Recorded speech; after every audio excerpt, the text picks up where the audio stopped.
Welcome to our channel. Today we how to register with Marvel for prototyping no-code app UX, quick tutorial step-by-step clearly.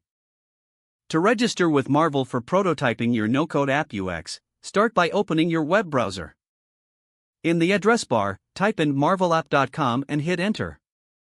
Once the web page loads, look for the sign up or get started button, typically found on the home page. Click on the button to begin the registration process.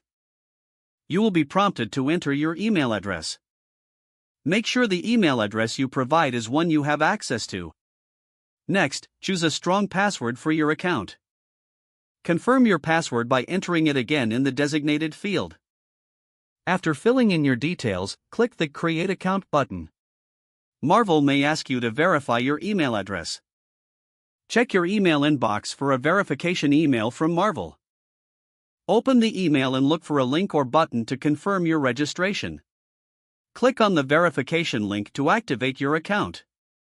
Once verified, return to the Marvel website and log in using your email and password. After logging in, you will be guided through a tutorial or onboarding process. Follow the prompts to familiarize yourself with the platform's features. You can now start creating prototypes for your no-code app UX. Explore the tools available to design and test your app. Begin by selecting a template or starting from scratch. Utilize the drag and drop features to add elements to your prototype. Adjust properties, colors, and styles as needed to match your vision. Preview your prototype to see how it looks in action. Share your prototype with team members or stakeholders for feedback. Make necessary adjustments based on the feedback you receive. Continue refining your design until you are fully satisfied with your prototype. If the page does not load, refresh the browser or try again in a private or incognito window.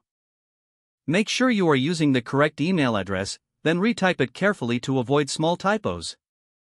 If your password is not accepted, use the reset option and create a new strong password you can remember.